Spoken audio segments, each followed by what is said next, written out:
কোনো প্রবাসী যখন দেশে ফিরবে আমরা চাইব যে রাষ্ট্রের গাড়ি দিয়ে তাকে তার বাড়িতে বা তার গন্তব্যস্থানে পৌঁছায় দিতে হবে।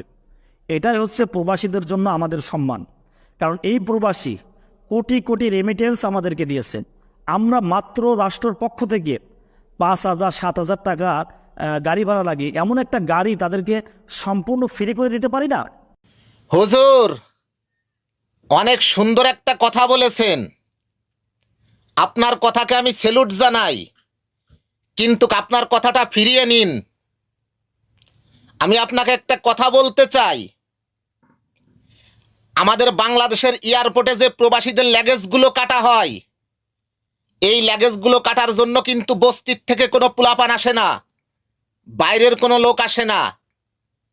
এই কাজগুলো এয়ারপোর্ট কর্মীদের ভিতর থেকেই কোনো না কোনো ব্যক্তি এই কাজগুলো করে, আর সেইখানে শত শত সিসি ক্যামেরার ভিতর থেকেই এই প্রবাসীদের ল্যাগেজগুলো কাটা হয়।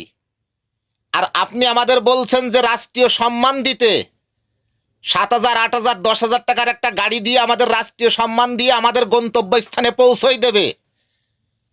আপনি একটা কথা ভেবে দেখেন, যে ব্যক্তিরা শত শত সিসি ক্যামেরার ভিতর থেকেই প্রবাসীদের ল্যাগেজ কেটে তাদের জিনিসপত্র বের করে নিতে পারে, আর তাদের হাতে যদি এই প্রবাসীদের ছেড়ে দেন, ঠিকই ওরা কিন্তু কই পদ্মার পাড়ে নিয়ে এই প্রবাসীদেরকে রাত 12টা 1টার পরে যেয়ে নিশ্চিন্তায় এক জায়গায় তাদের নামাই দিয়ে তাদের জিনিসপত্রগুলো নিয়ে কিন্তু চলে যেতে পারে।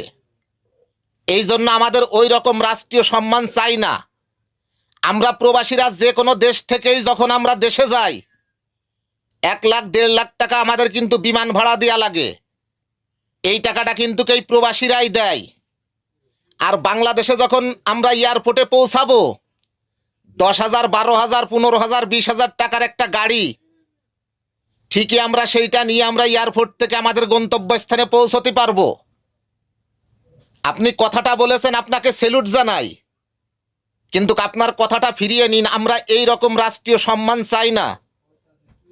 দোয়া রইল হুজুর আপনার জন্য, এই প্রবাসীদের নিয়ে কথা বলার জন্য।